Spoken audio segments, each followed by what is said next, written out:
말씀은 2절에서 6절까지 절망 속 희망이라는 제목으로 하나님 말씀 함께 나누기 원합니다. 1절 있죠. 4절 1절 말씀은 그날에 7여자가 한 남자를 붙잡고 이렇게 이 말씀은요 25절 3장 25절 26절과 연해서 이해하시면은 같이 이해하실 수 있는 내용입니다. 이 4장 1절 이 말씀 보시니까 어떠세요? 어떻게 이해가 되시나요? 남자를 붙들고 우리가 떡을 먹자, 우리 옷을 입으리니 당신의 이름으로 우리를 부르게 하여 우리가 수치를 면하게 하라, 이렇게 되어 있죠. 과거에 이 여성분들의 수치가 이때 당시에 수치가 어떤 거였을까요? 예, 맞습니다. 그러니까 아이가 없는 그런 상태가 수치거든요. 그렇게 하고 한번 1절을 보시면은 그만큼 지금 25절 보세요. 너희의 장정은 칼에, 너희의 용사는 전란에 망할 것이며, 남자가 다 죽은 겁니다. 그래서 지금 4장 1절에 보시면 7여자가 한 남자를 붙들고 나로 하여 수치를 면하게 해달라고 이렇게 말하고 있는 이런 처참한 상황들을 얘기하는 거죠. 배경이 이런 겁니다. 그런데 이사야서 말씀 지금 1장부터 공동체 성경 읽기를 진행하면서 우리 성도님들이 성경을 되게 많이 읽으시는 것 제가 이렇게 또 현장에서 뵙고 있지 않습니까?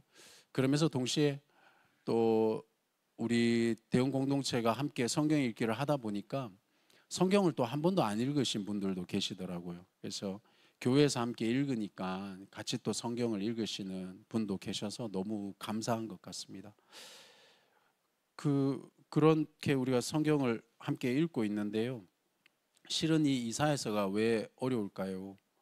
이 이사야서가 이렇게 좀 상당히 복잡한 상황들이 이 본문 속에서 이렇게 섞여서 있기 때문에 좀 어려운 것 같습니다. 특별히 이사야서는 66장까지 있지 않습니까? 그런데 이제 39장까지 그리고 55장까지 이렇게 내용이 조금 이렇게 상이한 내용들도 있습니다.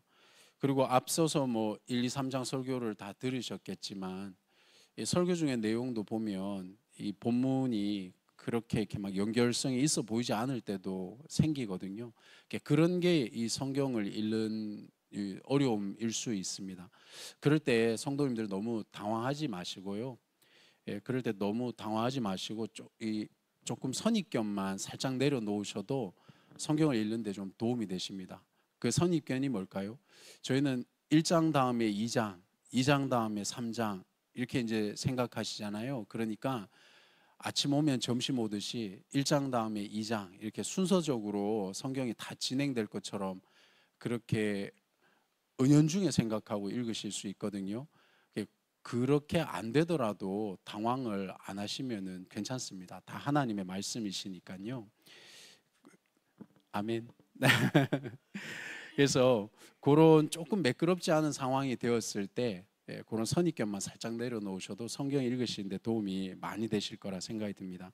근데 오늘 본문은 2절부터 6절인데 제가 아까 절망 속 희망이라 말씀드렸잖아요. 지금 4장 1절의 그 상황들을 보니 상황이 지금 녹록치가 않죠. 그런 생각을 가지시고 이제 2절 한번 보시겠습니까?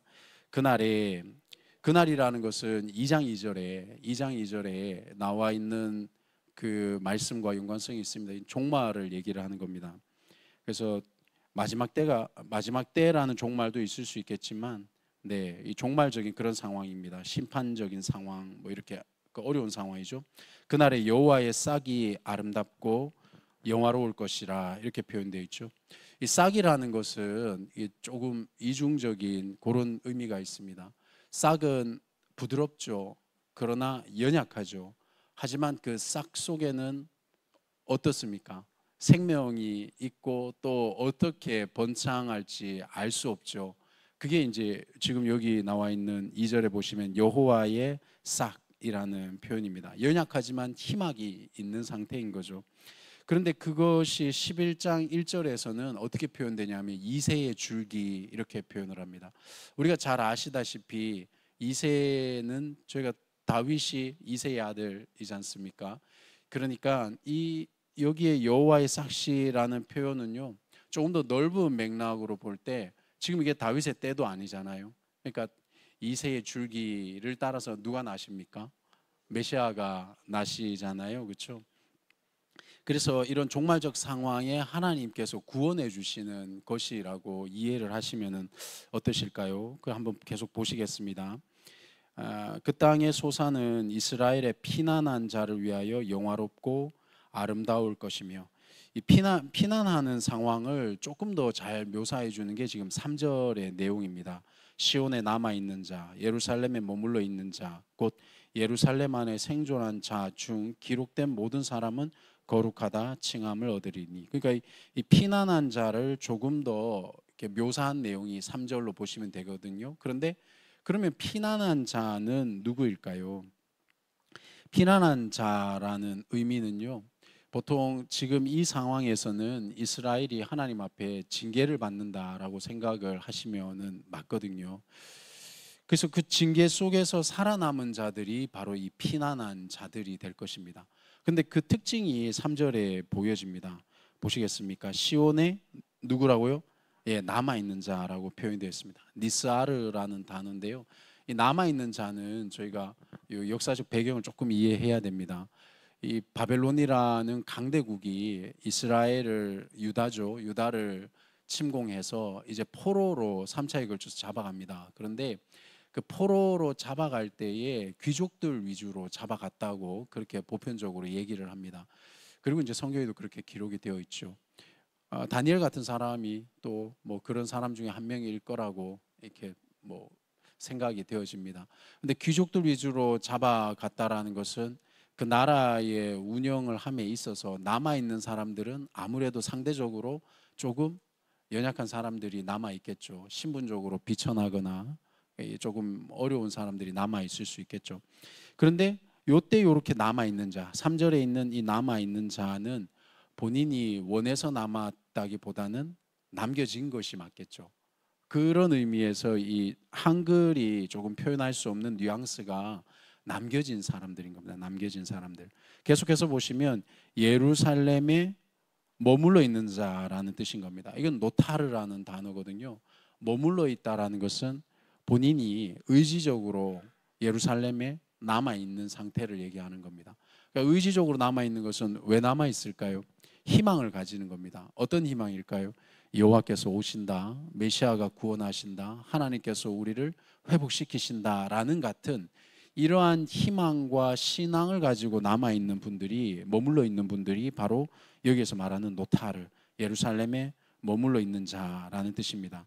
그래서 곧은 등치가 되겠죠. 같은 사람이죠. 예루살렘 안에 생존하는 자 중 기록된 모든 사람은 거룩하다 칭함을 얻으리니. 그런데요, 그런 모양이든 저런 모양이든 그런 사람들이 이게 여기에 지금 기록된 모든 사람이라고 되어 있잖아요. 기록된 모든 사람을 명부가, 이 성경에는 명부라고 그렇게 흔적이 남아 있는데요. 명부가 있었던 것 같습니다. 그런데 이런 명부를 우리는 계시록 22장에 보면 생명록이라는 책이 있지 않습니까? 그러니까 마지막에 종말에 가도 우리의 이름이 생명책에 남아 있습니다. 믿으시면 아멘입니다. 그러니까 사랑하는 성도님들, 우리가 다 14만 4천입니다. 딴 데 안 가셔도 됩니다. 우리가 다 흰옷 입은 백성이고 주의 피로 씻음 받은 백성인 줄로 믿습니다. 구원의 대열로 볼 때는 그 믿음 붙드시면 됩니다. 이거 잘 이해 안 간다고 구원 못 받고 이런 게 아니라 우리는 그 주께서 이미 이루신 구원 안에 우리가 있기 때문에 흔들리지 마십시오. 그런데 생명책에 그렇게 기록이 되어 있듯이 여기에 보니까 그렇게 남겨져 있었던, 아니면 머물러 있던 그 사람들이, 그 이름이 남아져 있는 예루살렘 안에 생존한 자 중에 기록되어 있는 모든 사람이 어떻게 된다고요? 거룩하다라는 칭함을 받게 된다라는 겁니다. 거룩하다라는 건 뭘까요? 4절입니다. 보시겠습니까? 이는 주께서 심판하는 영과 소멸하는 영으로 시온의 딸들의 더러움을 씻기시며. 아멘입니다. 그러니까 하나님께서 그 거룩하게 은혜로 씻은 사람들이 바로 거룩한 백성이 되겠지요. 그게 더러움을 씻긴 사람입니다. 근데 하나님의 은혜로 어떻게 씻겨 주시겠습니까? 4절을 다시 한번 보시면 심판하는 영으로, 소멸하는 영으로 이렇게 되어 있습니다. 심판한다라는 것은 하나님의 공의겠죠. 소멸한다라는 것은 하나님의 거룩하심인 겁니다. 그러니 하나님의 공의와 하나님의 거룩하심이 우리를 어떻게 하신다고요? 더러움을 씻기시며, 그죠? 우리를 청결하게 해주시는 줄로 믿습니다. 사랑하는 성도님들, 그러니까 우리가 깨끗하게 되는 것은 하나님의 공의요 하나님의 거룩함으로 깨끗하게 되는 줄로 믿습니다. 다시 말씀을 드리면 우리가 거룩하게 됨은 하나님의 은혜로 가능한 줄로 믿습니다. 4분 안에 마치겠습니다. 지금과 같은 이 집중을 조금만 더 집중해 주시면 은혜가 넘칠 줄로 믿습니다.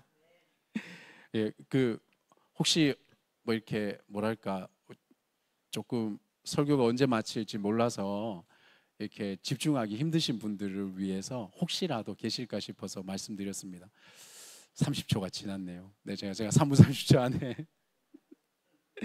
그래서 5절을 한번 보시면 여호와께서 거하시는 온 시온산과 모든 지폐 위에 낮이면 구름과 연기, 밤이면 화염의 빛을 만드시고 그 모든 영광 위에 덮개를 두시며. 아멘입니다.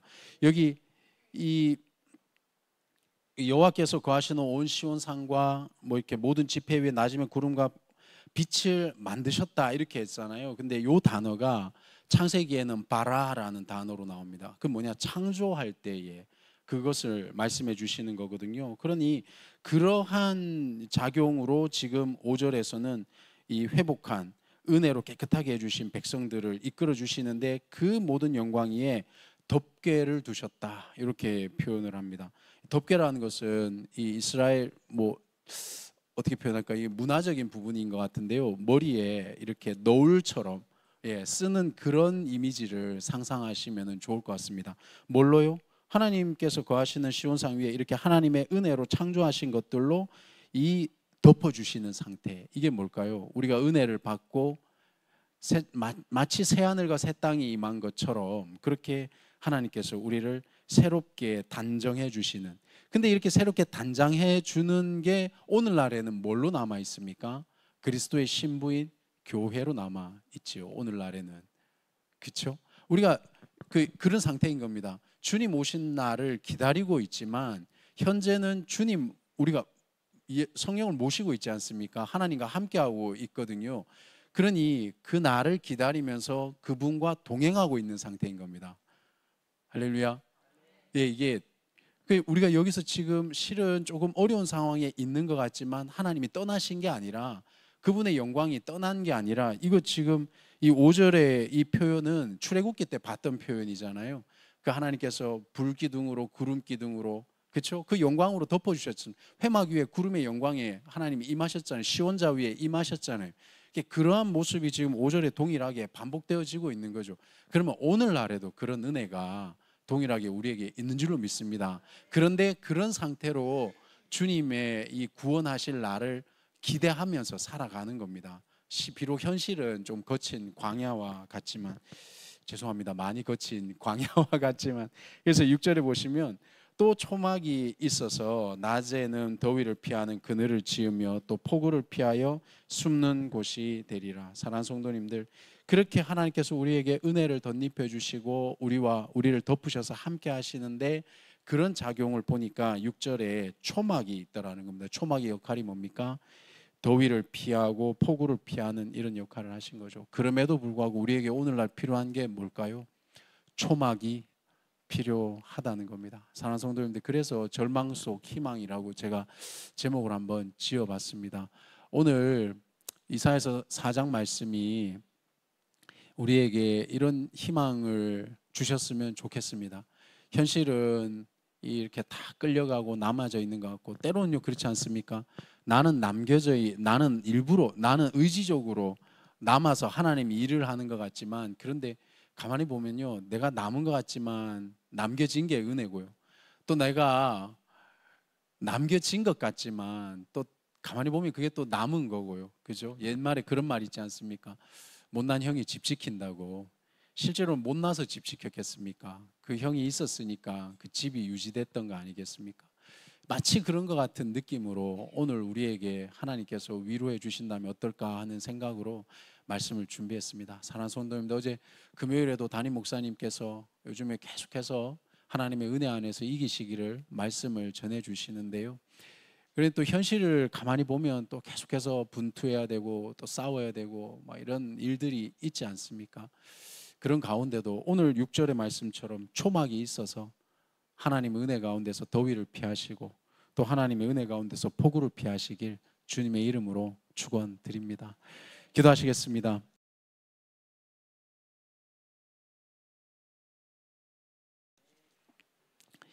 하나님 감사합니다. 우리 사랑하는 성도님들 이 믿음의 자리에 하나님 어떤 모양이든지 이 자리를 지켜서 또 주님의 교회를 지켜서 여기까지 왔습니다. 하나님 이러한 믿음의 자리가 같이 기도하고 있는 제목처럼 계속해서 지켜질 수 있도록 은혜를 부어 주십시오. 우리가 우리의 뜻대로 산 것 같아도 주님이 우리의 덮게 되어 주시고 우리를 피할 길 되어 주셨기 때문에 여기까지 온 것으로 믿습니다. 하나님 앞에 겸손한 마음으로 그러나 믿음을 가지고 담대한 마음으로 아버지 끝까지 믿음의 경주를 감당할 수 있도록 은혜를 부어 주시옵소서. 우리 사랑하는 어머니 아버지들, 믿음의 선배님들, 또 믿음의 동역자들, 믿음의 후배자들, 후배분들, 우리 이 대응의 공동체 안에 있는 모든 사람들이 주님 이름으로 주님의 위로하심으로 하나님의 은혜로 승리할 수 있도록 오늘 이 하루를 지켜 주시옵소서. 예수님의 이름으로 축복하며 간절히 기도드리옵나이다. 아멘. 감사합니다. 사랑하는 성도님들, 오늘도 이렇게 말씀으로 섬길 수 있는 기회를 주셔서 감사드리고요. 승리하신 하루 되기를 저도 기도하겠습니다.